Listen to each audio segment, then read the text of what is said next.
হরে কৃষ্ণ। বিশেষ করে যারা উপস্থিত হয়েছেন তারা ভাগ্যবান ভাগ্যবতী।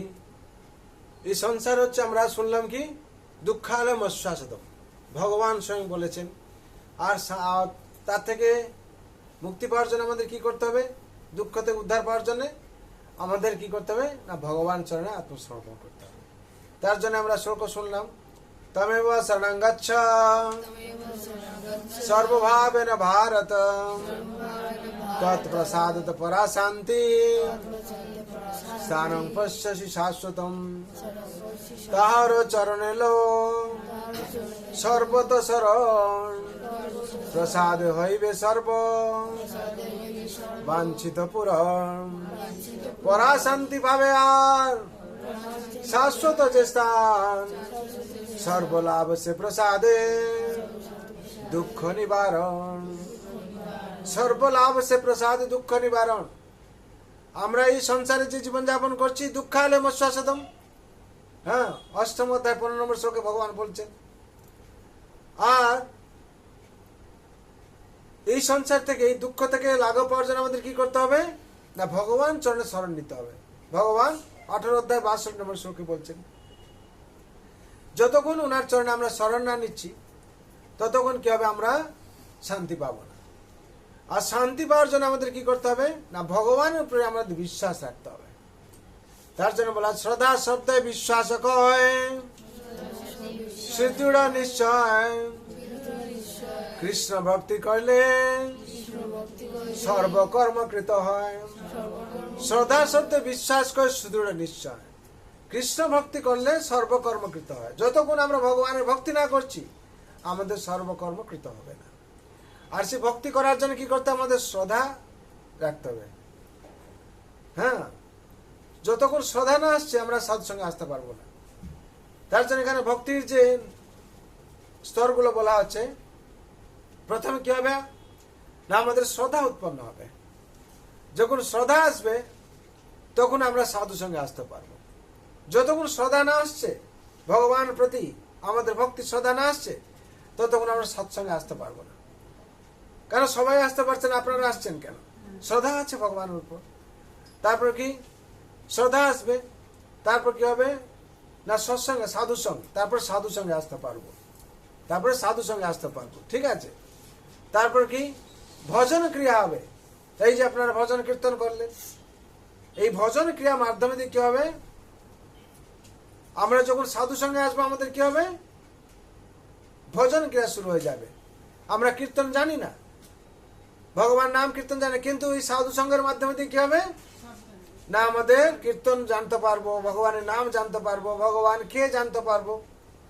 হ্যাঁ, এই সাধু সঙ্গ আজকের নয়, সাধু সঙ্গ তখন থেকে, যখন থেকে ভগবান জগৎ সৃষ্টি করেছেন। হ্যাঁ, সাধু সঙ্গ সাধু সঙ্গ সর্বশাস্ত্র কয়, লব মাত্র সাধু সঙ্গে সর্বসিদ্ধি হয়। লব মাত্র সাধু সঙ্গে সর্বসিদ্ধি হয়। যখন আমরা সাধু সঙ্গে উপস্থিত হব, এই সাধু সঙ্গের মহিমাতে কি হবে? আমাদের সর্বসিদ্ধি হবে। লব মাত্র মানে এক মুহূর্তের জন্য যদি কেউ সাধু সঙ্গে উপস্থিত হয়েছে, তার সার্বিক মঙ্গল হবে। তার জন্য কি? ভজন ক্রিয়া। সাধু সঙ্গে আসলে কি ভজন ক্রিয়া হবে, ভজন কীর্তন হবে। এই কীর্তন করার ফলে কি হবে? আমাদের অনর্থ যত আছে নিবৃত্ত হয়ে যাবে। অনর্থের জন্য আমরা ভগবানের কি হচ্ছে? ভগবানের ভক্ত করতে পারছি না। অনর্থের জন্য ভগবানের ভক্তি করতে পারছি না। এই অনর্থ কি? না, 4 রকমের অনর্থ আছে। কি কি? না, স্বরূপ ভ্রম, অসৎ তৃষ্ণা, হৃদয় দুর্বলতা, আর হচ্ছে অপরাধ প্রবণতা। এই 4 রকমের কি আছে? অনর্থ আছে। তামালিকা বলো অনর্থ কি কি বললাম? 4টে বলো। 4 রকমের অনর্থ আছে, এটা মনে রাখতে হবে। স্বরূপ ভ্রম কি? প্রথম স্বরূপ ভ্রম, তারপরে হৃদয় দুর্বলতা, অসৎ তৃষ্ণা, আর কি? অপরাধ প্রবণতা। এই 4টে কারণের জন্য আমরা ভগবানের ভক্তি করতে পারি না। এই অনর্থ নিবৃত্তি হয়। তারপর কি হয়? না, আসে হচ্ছে নিষ্ঠা আছে, নিষ্ঠা আসে আর কি। অনর্থ যখন নিবৃত্তি হবে আমাদের নিষ্ঠা আসবে, তারপর রুচি আসবে, কি ভগবানের নামের প্রতি রুচি আসবে, সৎসঙ্গে প্রসাদের প্রতি রুচি আসবে, তারপরে কি হবে আসক্তি আসবে, তারপরে ভাব আর প্রেম। এই হচ্ছে 9টা স্তর। প্রথমে কি আসবে? প্রথমে কি হলো? আগে হচ্ছে শ্রদ্ধা উৎপন্ন হলো, তারপরে সৎসঙ্গে এলাম আমরা, সাধুর সঙ্গে, তারপরে কি করলাম ভজন ক্রিয়া, এই কীর্তন ভজন আপনারা করছেন, তারপরে আমাদের অনর্থগুলো আস্তে আস্তে নিবৃত্তি হবে। এই অনর্থের কারণ জন্য আমরা ভগবানের ভক্তি করতে পারি না, ঠিক আছে? তারপর কি আসবে না নিষ্ঠা আসবে, তারপর রুচি আসবে, তারপর আসক্তি আসবে, তারপর আসবে ভাব, তারপর আসবে প্রেম। এই অনর্থ 4 রকম অনর্থ কি আছে? স্বরূপ ভ্রম। স্বরূপ ভ্রম মানে আমাদের স্বরূপটা কি? আমরা মনুষ্য শরীর নিয়েছি, জীবের স্বরূপ হয় নিত্য কৃষ্ণ দাস। আমাদের স্বরূপ কি না ভগবান শ্রীকৃষ্ণের দাসত্ব করা। কেন? ভগবান হচ্ছেন পরমাত্মা, আমরা হচ্ছে আত্মা, নাকি? আত্মার কাজ কি? পরমাত্মার সেবা করা। যেরকম পুত্রের কাজ কি? পিতার সেবা করা। সেই পুত্র যদি পিতার সেবা না করে সে শান্তি থাকতে পারবে? তার জন্য আমরা শান্তি থাকতে পারছি না। কেন? আমরা যদি আত্মা, তাহলে ভগবান পরমাত্মা, উনার সেবা করার কথা আমাদের, আমরা উনার সেবা করছি না। সেবা না করার ফলে আমাদের দুঃখের কারণ আর কি। প্রথম বুঝতে পারলেন, হ্যাঁ, স্বরূপ ভ্রম, যে আমরা যে মনুষ্য শরীর নিয়ে এসেছি আমরা এটা ভুলে গেছি আর কি।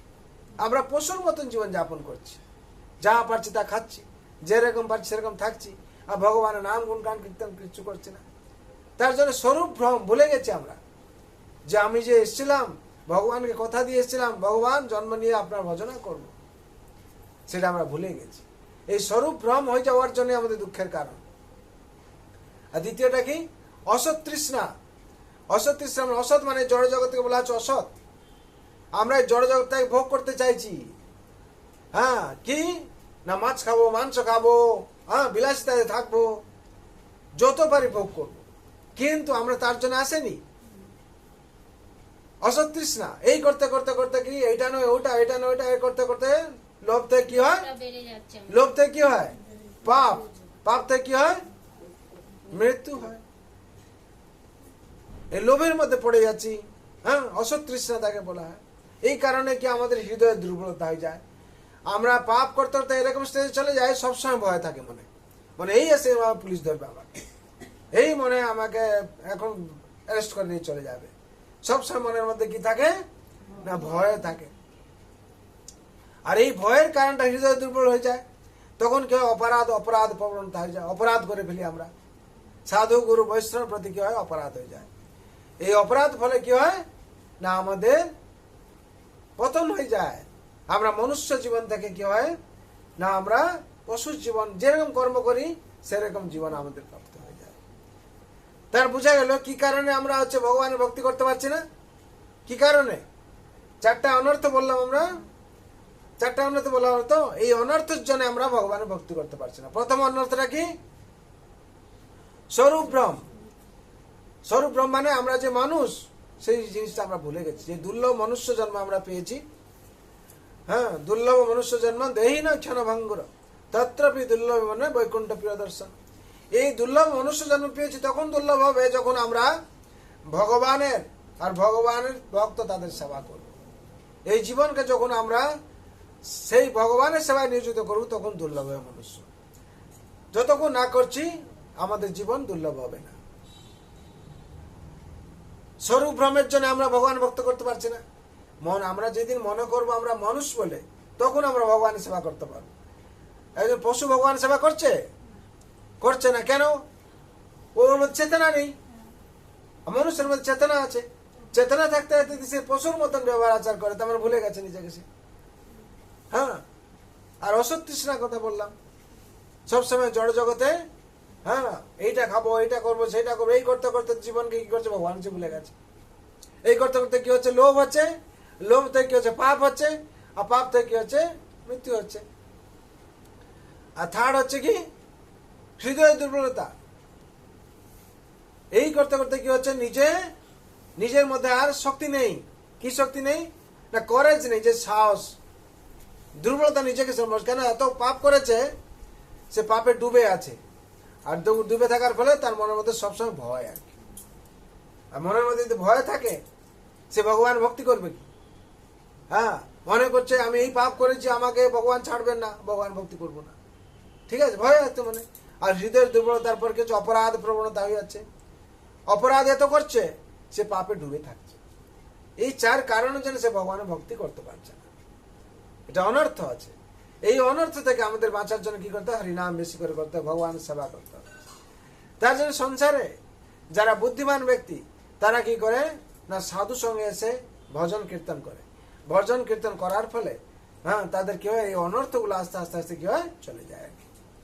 যখন অনর্থ চলে যায় তখন সে ভগবানের ভক্তি করতে পারবে। আর যতক্ষণ অনর্থ নিবৃত্তি না হচ্ছে ততক্ষণ সে ভগবানের ভক্তি করতে পারবে না আর কি। তার জন্য এর জন্য চাই কি, উৎসাহ চাই, নিশ্চয় চাই, ধৈর্য চাই। হ্যাঁ, উৎসাহ নিশ্চয় ধৈর্যাৎ তৎকর্ম প্রবর্ততে সঙ্গ ত্যাগ শতবৃত্তি সর্ববিভক্তি প্রসিদ্ধতে। প্রত্যেক মানুষের উৎসাহ চাই। যদি উৎসাহ না থাকে তাহলে হবে না।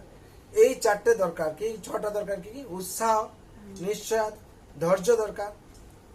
হ্যাঁ, আর হচ্ছে তৎকর্ম প্রবর্তন, সঙ্গ ত্যাগ, কুসঙ্গ ত্যাগ করে সাধু সঙ্গে জীবন যাপন করা, শতবৃত্তি, আর মহাজনেরা যে পথ দেখিয়েছেন সেই পথে চলা। এই ষড়ভক্তি প্রসিদ্ধতে, এই 6 রকম ভক্তি সে করতে পারবে, তার ভক্তি প্রসিদ্ধ হয়। প্রথম কি, উৎসাহ। এই সৎসঙ্গে আসার জন্য উৎসাহ রাখতে হবে। নিশ্চয়াত, ভগবান আমাকে অবশ্যই রাখবে, কৃষ্ণ বিশ্বাসে পালন, যে ভগবান শ্রীকৃষ্ণ আমাকে রক্ষা করবেন সর্বাবস্থায়, এই বিশ্বাস থাকা দরকার। যতক্ষণ বিশ্বাস থাকবে না ততক্ষণ ভক্তি আসবে না। বিশ্বাস থাকা দরকার। নিশ্চয়, উৎসাহ, নিশ্চয়, ধৈর্য। তার জন্য কি করতে হবে? আমাদের ধৈর্য রাখতে হবে। যদি আমরা ধৈর্য না রাখি কিছু শিখতে পারবো? কিছু শিখতে পারবো না। তার জন্য ধৈর্য রাখা হবে। তৎকর্ম প্রবর্ততে, যে মহাজনরা যে পথ দেখিয়েছেন হ্যাঁ সেগুলো আমাদের কি করতে হবে? মানতে হবে। ভগবান যে অনুশাসন দিয়েছেন সেটা মানতে হবে। সঙ্গ ত্যাগী শতবৃত্তি, সঙ্গ ত্যাগ মানে কুসঙ্গ ত্যাগ করে সাধু সঙ্গে জীবন যাপন করতে হবে। যতক্ষণ আমরা সাধু সঙ্গে জীবন যাপন না করছি আমাদের মঙ্গল হবে না। শতবৃত্তি, যে ভগবান যে পথ দেখিয়েছেন, অনুশাসন দিয়েছেন, মহান যে মহাজনরা দিয়েছেন অনুশাসন, সেটাকে আমাদের পালন করতে হবে। এই 6 রকম ভক্তি থাকবে। এই নিয়ে কথা আছে গীতাতে, ভাগবতম থেকে দেওয়া হয়েছে। এটা চড়াই পাখি ছিল।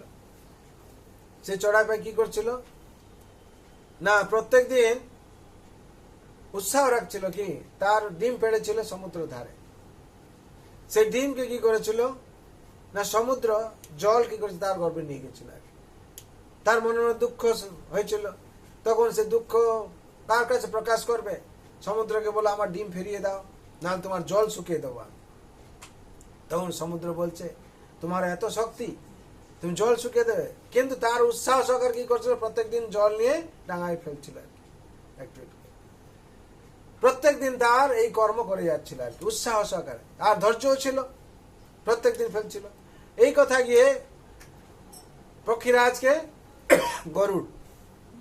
গরুড় দেবের কাছে গিয়ে পৌঁছে গেল, যে কি হচ্ছে একটা পাখি, ছোট চড়াই পাখি, সে প্রত্যেকদিন জল কি করছে নিয়ে ডাঙায় ফেলছে, কি কিসের জন্য? না তার ডিম নিয়ে নিয়েছে সাগর দেবতা, আর সে সাগরকে শুকিয়ে দেবে। বলে এত বড় প্রতিজ্ঞা নিয়েছে?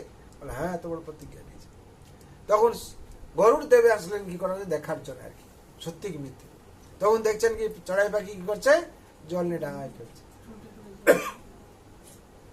তখন গরুড়দেব জিজ্ঞেস করলেন, বোন তোমার কি হয়েছে? না এরকম ভাবে আমি ডিম পেড়েছিলাম সংসার বিস্তার করার জন্য। গরুড় সমুদ্রদেব কি করলেন, আমার ডিমটাকে তার গর্ভে ভাসিয়ে নিয়ে গেছেন। আর ওনাকে আমি অনুরোধ করলাম, উনি দিচ্ছেন না। আমি তার জন্য প্রতিজ্ঞা নিলাম কি জল শুকিয়ে দেব। বলে ঠিক আছে, এর বিচার আমি করছি। তখন গরুড়দেব কি করলেন, সাগর দেবকে বললেন যে তুমি ছোট চড়াই পাখি, তার ডিম কেন তুমি নিজে ফিরে দাও, নাহলে আমি ভগবান কাছে তোমার কথা আমি প্রস্তাব আলোচনা করব। তখন কি হয়েছে না, গরুড় দেবের কথা শুনে সমুদ্রে ভয় পেয়ে গেছে, ভয় পেয়ে গিয়ে তার ডিম ফিরিয়ে দিয়েছেন। যখন ফিরিয়ে দিয়েছেন তখন চড়াই পাখি আনন্দে হাসছে, নাচছে। কেন নাচছে? তার যে ধৈর্য ছিল, উৎসাহ ছিল। কেউ ভাবতে পারেনি সে একদিন ডিম ফিরিয়ে পাবে বলে, কিন্তু ডিম ফিরিয়ে পেল। তার জন্য সংসারে যদি সেরকম আমরা ধৈর্য সহকারে হরিনাম কীর্তন সংকীর্তন করি, ধৈর্য সহকারে ভজন কীর্তন করি এবং ভগবানের অনুশাসন পালন করি, আমরা একদিন না একদিন ভগবানের কৃপা পাবো। হরি বল। তার জন্য চড়াই পাখি থেকে উদাহরণ দেওয়া হয়েছে। সে যেরকম ধৈর্য সহকারে করছিল, আমরা যদি করি আমরাও আমাদের একদিন সাকসেসফুল হবে। তার জন্য আমাদের কি করতে হবে? প্রত্যেক দিন 4টে জিনিস করতে হবে। কি কি না? সাধু সঙ্গে আমাদের এই তো সৎসঙ্গ হচ্ছে, প্রত্যেকদিন নিজে আপনারা কি করবেন? হরিনাম কীর্তন করবেন। যেরকম তোমাদের বাড়িতে মা আছে, বাবা আছে, তাদের সাথে বসে একটু সৎসঙ্গ করবেন। প্রত্যেকদিন একটু ভাগবত গীতা পাঠ করবেন। হ্যাঁ, আর কি করে? আর হরিনাম করবেন, প্রত্যেকদিন হরিনাম করবেন, আর ভগবানের প্রসাদ গ্রহণ করবেন। এই 4টে জিনিস যদি করেন আপনারা অবশ্যই শান্তি পাবেন, সংসারে আনন্দে থাকতে পারবেন। তাই জন্য সবাই মঙ্গলের জন্য ভগবান কাছে আমি প্রার্থনা করছি। সর্বন্ত সুখিন, সর্বে শান্ত নিরাময়, সর্বে ভদ্রাণি পশ্যন্তু, মাং কশ্চিৎ দুঃখ ভাগ ভবেৎ। হরে কৃষ্ণ কৃষ্ণ কৃষ্ণ হরে হরে, হরে রাম রাম রাম হরে হরে। जय राम महाप्रभु की जय, जगत गुरु श्रील प्रभुपाद की, श्री गुरु महाराज की, अनंत कोटि वैष्णव भक्त वृंद की, उपस्थित भक्त वृंद की, निताई गौर प्रेमानंदे। কারো কিছু প্রশ্ন থাকলে বলুন।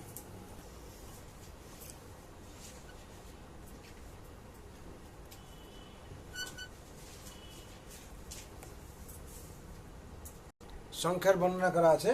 হ্যাঁ।